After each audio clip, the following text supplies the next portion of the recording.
Cannabis has helped both Greta Gaines and Ricky Williams find meaning after sports. That's right, after abruptly ending their successful sports career, both Greta Gaines and Ricky Williams found new callings through marijuana reform and activism before launching their own cannabis brands. Gaines, for those of you who don't know, is the first woman world champion snowboarder, national authority on cannabinoid law, and a longtime advocate for consumer and patient cannabis access as a national organization reform marijuana law, better known as NORML. She's been a director and a caregiver and an entrepreneur. Now, Gaines is turning her passion toward treating terminal patients with plant-based medicines. She said, "Cannabis is the cornerstone of my practice." And she started a clinical herbalist, and she's the CEO of Love and Hemp skincare brand. She said, "I really shifted my focus to patients out of time and learning everything I could about the makeup of the plant and everything about the plant that makes it healing," he told MJ Biz Daily. In some ways, Williams followed a similar path. Heisman Trophy-winning college football player, Williams launched the Heisman Cannabis Lifestyle brand back in 2021, 9 years after he retired for a second time from the NFL. During Williams' first retirement after testing positive for marijuana, he took a year-long exodus from football, began practicing yoga and studying astrology, as well as the healing properties of cannabis. Athletes' activism led him to lobby on Capitol Hill in April in an effort to loosen federal restrictions on marijuana as a Biden administration decree rescheduled the drug eventually moved to yesterday's hearing. A lot of my advocacy work has really been toward pushing for federal legalization, Williams said. Even deeper than that, my personal journey with cannabis has really helped me live a more meaningful life. Williams and Gaines will join former professional basketball player Al Harrington, founder of Viola Brands, and former NFL lineman Eugene Monroe, co-founder of New Jersey-based vertically integrated cannabis company Collective 60, as headline speakers at MJ BizCon starting tomorrow at the Las Vegas Convention Center. The panel will showcase how athletes are changing the game by highlighting benefits of the plant for wellness and recovery, as well as opportunities for licensing and sponsorships as professional sports leagues initiate a more cannabis-friendly policies. Gaines, a pioneer in extreme sports and outdoor competitions, said she would rip bong hits before helicoptering to alpine cliffs during her early training days. Remote drop-off zones are often as dangerous as the descent down the side of the mountain. After retiring from snowboarding, just a year after winning a world championship at age 25, she realized self-medicating with cannabis helped her dispel fears on the mountain and keep her in the zone. "You really can't, in the moment, think about your fear," said Gaines, who was among the first athletes anywhere to openly discuss mental health issues, anxiety, and the benefits of marijuana in extreme sports. "I needed something that could help me forget what could happen," he said. For Williams, marijuana has been a tool for meditation and self-awareness. Former running back who led the NFL in rushing and was third in touchdowns in 2002, Williams will bring those worlds together at MJ BizCon, where he'll lead a morning yoga session, 9 a.m. on December 5th at the Hub on the Las Vegas Convention Center floor. He said, "Yoga is a great practice of physical self-awareness, being aware of your body and how your body feels," he said. "We're all kind of limited by the types of experiences we allow ourselves to have while consuming. That's why I'm a real big fan of creating experiences for people." In his highly publicized journey with cannabis, which included multiple suspensions for failing marijuana tests during his 11-year NFL career, Williams has touted the plant's benefits for his own mental and spiritual well-being and how it helped him find a meaning beyond his football career. "The amount of people I'm able to connect to has made all the ups and downs definitely worth it," he said. "I'm to the point where I can barely play catch with my son, touching people through telling my story. What I'm doing with a brand, that's something I'll be able to do for the rest of my life," he added. Gaines, a multifaceted performer, is set to release her 8th studio album next year. Former TV host on the Oxygen Network and ESPN Outdoor Show, sold her first skincare company, The Hempery, in 2014, before finding a new sport to dive into, professional fly fishing. Sport allows her to travel and compete with her father, Charles Gaines, author of Pumping Iron, a chronicle of bodybuilding subculture in the 1970s, and its influencers such as Arnold Schwarzenegger. The outdoorsman also is credited with inventing paintball, one of the several fascinating stories from the game's family history. Greta Gaines credits Cannabis for harmonizing a Zen-like experience on the water. He said, "It just helps me in the moment and slows my breathing down to get one with nature, river, the sky, and the clouds. It makes me more able to think like a fish." To perform yoga with Ricky Williams and to hear him and Greta Gaines discuss marijuana with other sports and all the All-Stars that will be at MJ BizCon. It starts tomorrow right here in Las Vegas. I'm Todd Denkin with High 9 News with another cannabis feel-good story. Who is coming to MJ BizCon this week to see all of these celebrities talk about cannabis? I'll be there. Who else is coming? I mean, it depends on my car. Bring it in. I'm not going this year.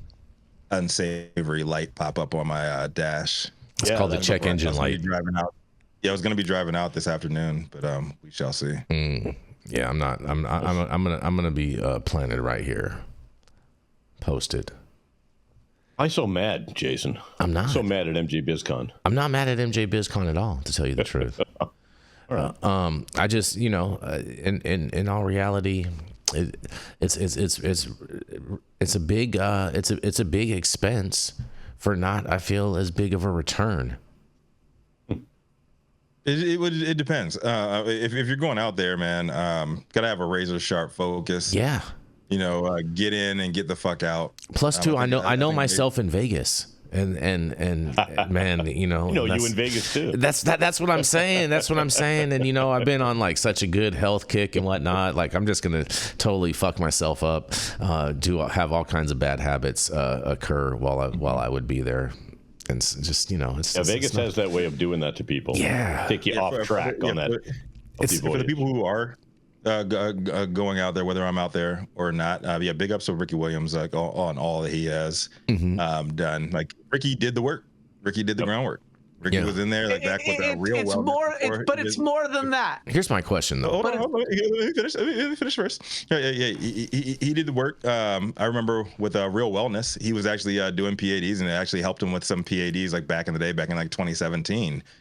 He's on the ground doing that. Linnea, his wife, she does a lot of stuff like behind the scenes before they even relaunched Heisman. He's part of the community. He actually gave up his career in the NFL because of his love for the plant. He has sacrificed way more than a lot of these other celebrities have done. And what he is doing, I just want a quick plug here, what he is doing currently with Jim McMahon, Chicago legend, Super Bowl and Bears. Out there is incredible with for Project Champion. If you guys get a chance, check out projectchampion.org. And they're actually raising money on the awareness to get this political football kicked in the right direction. And it's a bipartisan effort by former athletes who are huge champions of the game, the weed game, and destigmatizing it on another level. And athletes and veterans is something that America loves. Doesn't matter who you are, where you're from. And those are the two avenues that I believe personally can get the needle moved in the right direction, especially now that we have Republicans at the helm. Look at that. They support veterans. They support sports. Shout out to Republicans. Big shout. We need more bigger, brighter spotlights on initiatives like this. So big ups to Ricky Williams. Everything that brother does, I've been a fan of. Go ahead, Yarrow. Go ahead, Yarrow. Yeah, me too. I was like the longest I've ever been patient, but I appreciated everything Rico had to say, and he did touch on what I was going to say, which is that unlike many other celebrities, artists, musicians, sports stars, athletes, et cetera, Ricky Williams paid a significant price in his career for his commitment to being a cannabis user. Yep. And that price is completely different than anybody else who has a celebrity profile who's in the space. And, maybe he didn't go to jail. Maybe he's not a candidate for being the poster child for Last Prisoner Project. Maybe I'm still a little resentful that he hasn't accepted my friend request on LinkedIn for the last 3 or 4 years. Probably. But he is, I got issues and Jenny let me off the shelf today. But the thing is that he was early to understanding things that now seem a bit more common, like the fact that cannabis can be great for human beings to create homeostasis and as a rehabilitation and a grounding and a sort of being able to sort of take care of oneself, and having cannabis be a part of that, that it's not the addiction model, it's the self-care model. And he's way ahead on those things. And so normally I don't get very starstruck when we see people who have had oversized success in other places come into cannabis. But Ricky Williams is very, very different, and his track record speaks for itself, I think. Well, I interviewed Ricky several years ago, and not only is he really, really smart, but he's really studied the plant, and he has studied alternative medicine. And he was saying that, look, when he was playing, the reason he got suspended was, when he would, for 2 years, carry the ball 740 times. And he said, when you get tackled by those fucking guys, it hurts. Yeah. And cannabis was the only thing that got him through those seasons of carrying the ball so many times. I believe and, it. Then when he got suspended and when he retired, he owed the Miami Dolphins $7 million because he broke the morals clause on his contract. So he went to rehab like they insisted and went back to playing football and kept the $7 million.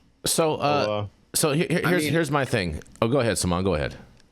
I was gonna say, I'm actually like some of the people that I'm with currently I'm in Minnesota. It's some collegiate athletes and this good friend of mine, and one of the major topics is just educating, obviously, not only the players but also the staffs on cannabis. And the consensus and the general kind of rule of thumb is literally every one of these collegiate athletes is smoking.